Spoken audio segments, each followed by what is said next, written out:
Are religious liberty and religious freedom synonymous for you? For all practical purposes, yes. Okay. Those are kind of interchangeable terms. Yeah.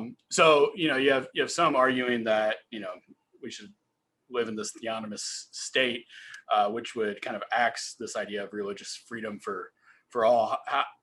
In 1 minute, how would you kind of briefly respond to somebody like that?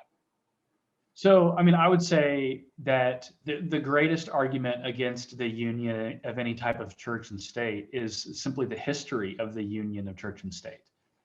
What we have seen in history as church and state have been united, whether it's in a theonomic context or not, what we have seen are churches that get diluted with nominalism, and then we've seen a bloodbath as far as how religious minorities and dissenters are treated. So I think there's a historical objection to kind of theonomy and establishment type arrangements. But I also just think theologically, there's no argument in Scripture that the legitimacy of the state or the legitimacy of the culture is tied to that culture or that state being thoroughly and dominantly and exclusively Christian.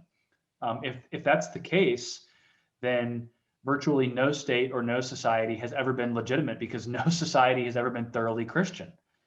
And so religious liberty is protecting against kind of the latent utopias that are lurking in our hearts at times, and kind of the idea of us immanentizing our preferred eschaton.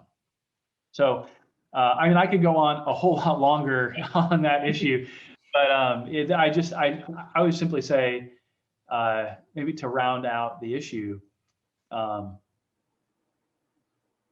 I can understand why establishment type arrangements might be attractive, because they offer this idea of a society guided by a common religious vision. And I want society to be as robustly religious as possible. Like, hear me, I want American society to be absolutely thoroughly influenced by Christianity, for those norms to be adopted for human dignity and human flourishing to come to the surface. But I don't want the church and the state to be formally in union with one another, because where that's happened, I see no evidence where that has actually produced what those who are longing for establishment have actually desire. I mean, England has an established church right now. My question for everyone would be, do you think of Anglicanism in Britain as a highly zealous evangelistic state church? No, it's largely dead. I don't mean to be disrespectful towards Anglicans, but there's no even present day argument that any type of establishment relationship actually helps the church or helps the state, for that matter. No, that's good. So focusing kind of broadly on your book, so you have those three categories: eschatology, anthropology, and what, missiology? Is that right? So give me your thinking for kind of narrowing down on those three categories of why they're important for us, for people to think about religious liberty. Yeah. So I mentioned this once already, but when you take an issue of eschatology, that's where is history going? Who's in charge of it? And we simply say Christ is. And so Christ is King, He's Lord.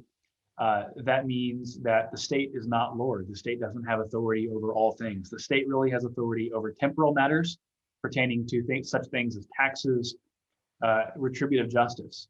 It doesn't have the ability to tell you, I'm okay with the language of in God we trust, so to speak, but I think it would be problematic for the state to go much beyond that as far as its religious confession, mostly because not everyone in the state believes in that form of a more particular granularity of God.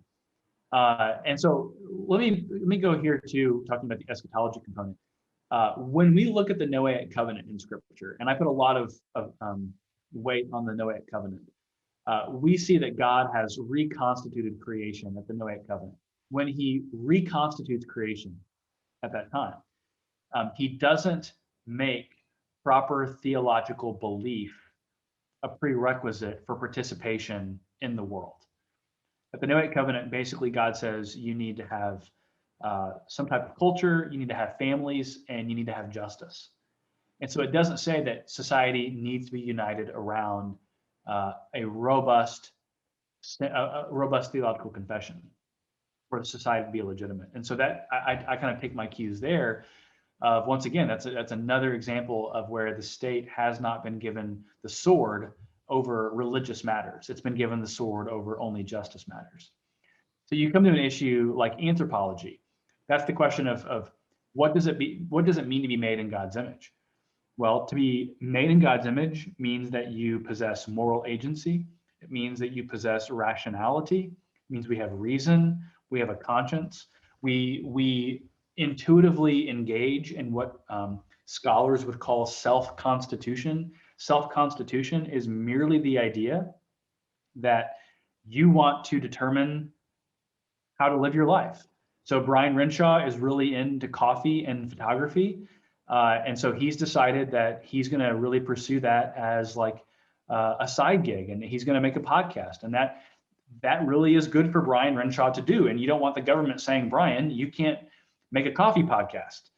And the reason that you are, in making a coffee podcast is because you think that is bringing meaning and fulfillment to your life, and that is merely this idea of self-constitution. Moreover, when you think about the image of God, you need to think about, okay, how are you going to ground rights in a society?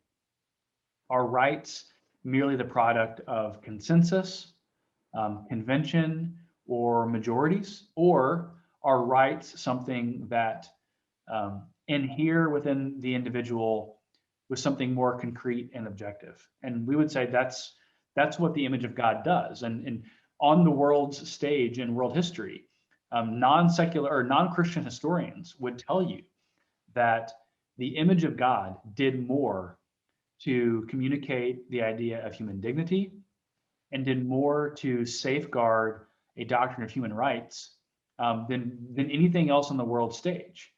And so religious liberty is securely anchored when we talk about the image of God. Third, and finally, you have this category of missiology. Missiology is merely the idea of what does it mean to be on mission in society. Well, whenever someone shares the gospel, in some contexts, you could be physically threatened or jailed for sharing the gospel. If you're in an American context, and let's just use an example of, let's say you're at a church and you have a pro-life ministry and you want to care and create a pregnancy resource care center. Well, the ability to organize your resources, the ability to work together to help serve women and the unborn, that presumes something in the horizon that allows you to do that type of thing with freedom. And that's where religious liberty comes into play. And I am at pains in this book to basically make the argument that so much of what we do in the public square, as far as communicating our moral norms, sharing our faith, all of these things are relying on some unstated doctrine of religious liberty. And so this means it's really central to our engagement in the world. And so all I'm trying to do in the book is make these implicit realities more explicit.